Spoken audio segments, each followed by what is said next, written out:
Quand Homer mange des hamburgers, il est même capable de dévorer toute une chaîne de production. Ensuite, il fourre des frites et du homard dans sa pizza. Après avoir tout arrangé, il mange même la boîte avec le reste. Il utilise même une tourelle pour projeter de la sauce piquante directement dans sa bouche. Après avoir terminé ce repas gigantesque, il se prépare à nettoyer les déchets dans sa voiture. Mais il ignore que les vieilles piles usagées ne doivent pas être jetées directement à la poubelle. Le liquide qui s'en échappe finit par corroder une canalisation de gaz souterraine. Au même moment, Homer allume un cigare de victoire. Puis il jette une allumette encore enflammée dans la poubelle. L'allumette tombe exactement dans la canalisation de gaz. La seconde suivante, les restaurants de toute la rue explosent les uns après les autres. La pizzeria Vésuve crache une énorme quantité de sauce et de pâtisserie dans les airs.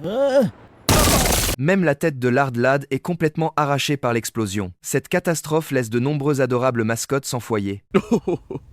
J'avais juré de ne pas pleurer.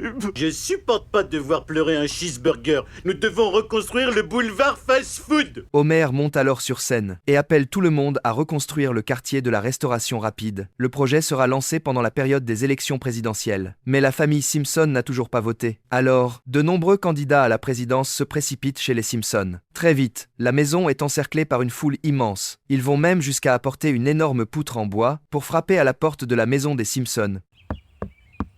Je me demande qui peut être là.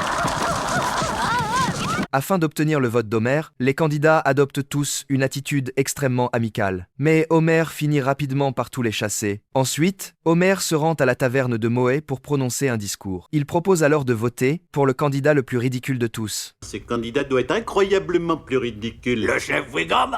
Non, mais on s'approche. Ralph devient rapidement le candidat à la présidence ayant obtenu le plus de voix. Il promet de rendre sa grandeur à l'Amérique.